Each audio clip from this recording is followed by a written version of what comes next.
What's going on, people? Francisco Rojas back here on Rojas Media talking baseball. Yes, here we are in a lockout, but we're going to continue to go through our top five at each position throughout this lockout / off season, I guess. And hopefully the season will start on time and all that. But let's just get right to it.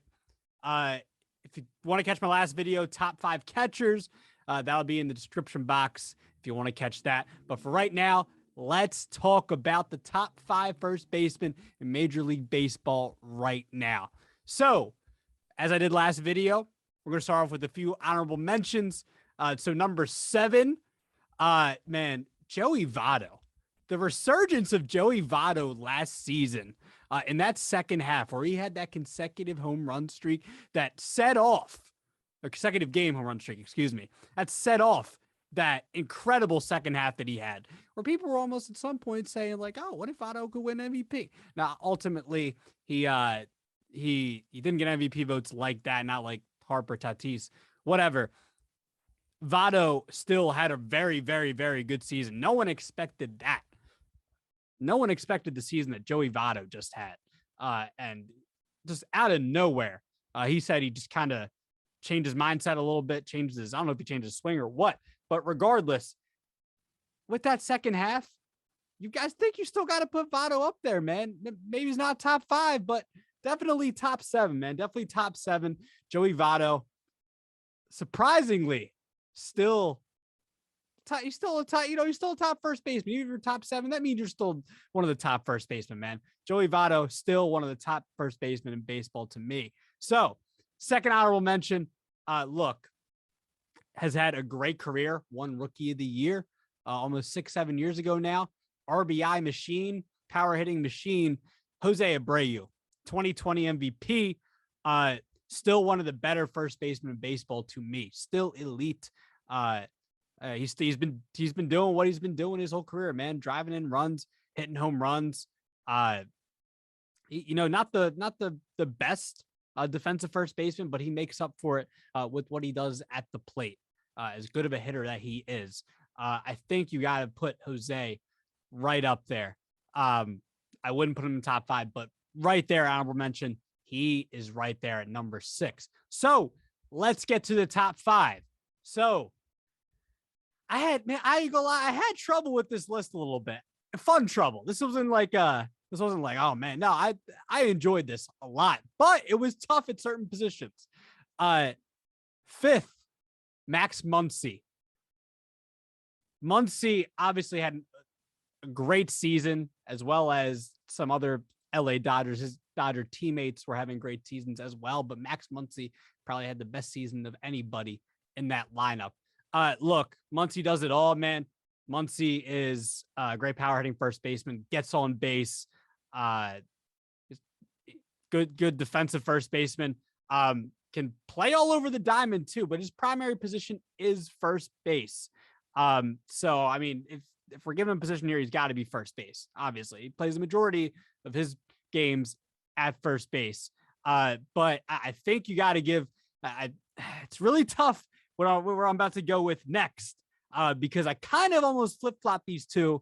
Right after Muncy, right at number 4, Matt Olson. Matt Olson, probably one of the more underrated players in Major League Baseball, I think, because he plays for the Oakland Athletics. Obviously, the Athletics are always, always seem to be competitive every season, year in, year out. Even if they're out of it for a few seasons, they seem like they come back ever since the Moneyball days, right? The A's have always kind of been in it, but Olson being on a team that, smaller market team, not like the Yankees or the Red Sox or the Cubs or anybody like that. I think Olson doesn't get that respect that he should. I mean, he's a great defensive first baseman, super good, great power hitting first baseman, gets on base, all that. Very similar to Muncy. This is why I kind of had trouble with this. Very similar to Max Muncy with their games. But I like Olson at number 4, just for the fact that Muncy hits in a loaded lineup. We know that. Mookie Betts, AJ Pollock had a great year. Justin Turner. Corey Seager, no longer there, Texas Rangers, but you get the picture. He's in that lineup. Will Smith, their catcher.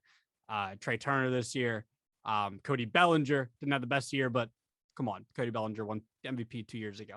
Muncy seems like he's always hitting in a loaded lineup. And Olson, he's not really hitting in loaded lineups like that. Not really. Not like Muncy is. So I like Muncy over, or excuse me, I like Olson over Muncy. Just for that reason alone. But at this point, we're nitpicking, man. We're nitpicking because it's that close.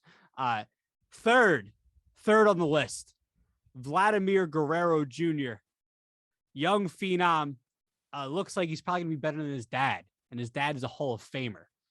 His dad is a freaking Hall of Famer. And Vladdy Jr. is probably gonna be better than his dad. I mean, look, we were kind of wondering the first couple of years. Look, he's a young player. We're going to want to see that instant impact out of him because of how highly touted he was as a prospect. So the first 2 years he was okay. It was like, oh, was he ever going to get it together?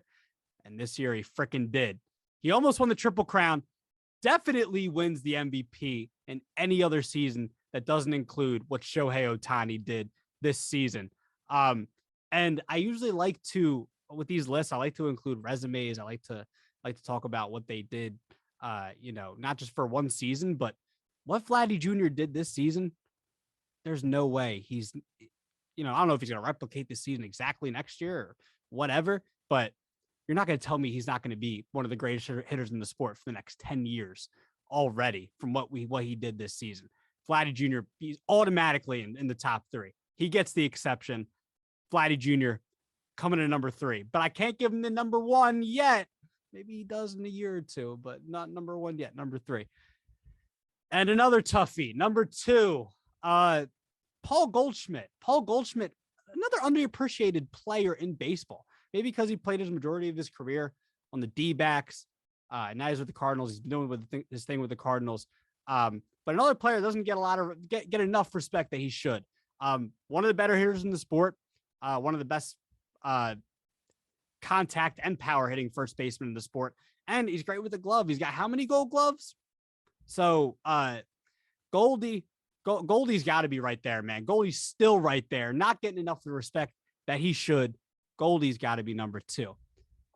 And number 1, Freddie Freeman.